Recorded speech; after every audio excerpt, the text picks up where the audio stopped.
For I know the plans I have for you, declares the Lord, plans to prosper you and not to harm you, plans to give you a hope and a future.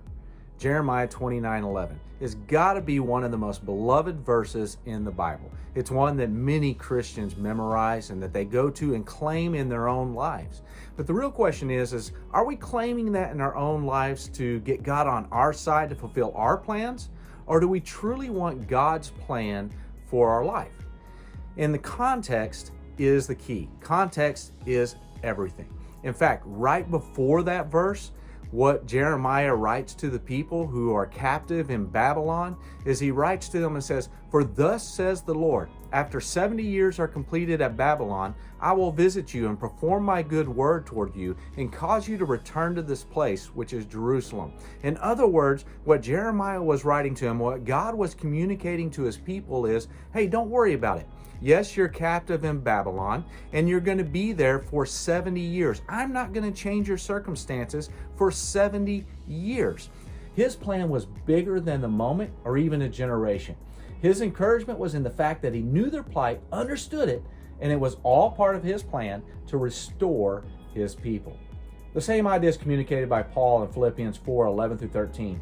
When Paul says, "Not that I speak in regard to need, for I have learned in whatever state I'm in to be content.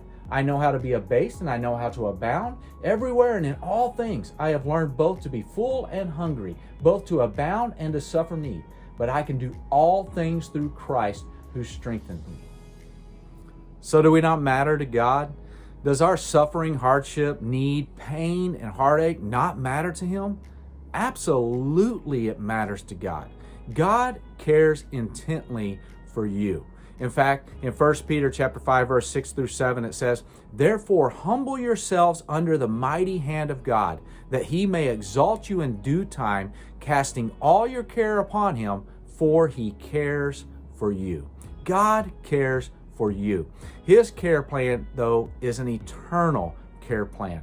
It's not centered on you. It's centered on His desire to bring you into being, to bring you into the person that you were created to be on this earth. And He will bring it to pass in due time. That time might be today. It might be in years to come. It might be the moment we finally meet Jesus face to face.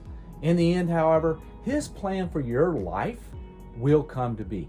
So no matter the circumstances we face today, no matter what hardships or burdens, we should humble ourselves, be content, and at peace and in prayer, and be about the business of building our lives, building our families, communities, and building them all in faith that God's plan is the best laid plan. We are right to claim this verse in our lives when we are pursuing God's plan. It is when we are attempting to get God to fulfill our plan in our lives that we often miss the mark. As John Steinbeck in his novel Of Mice and Men says, the best laid plans of mice and men often go awry. The question we have today is, are you seeking God's plan in your life, or are you seeking man's plan, your own plan? The reality is, He has a plan for your life.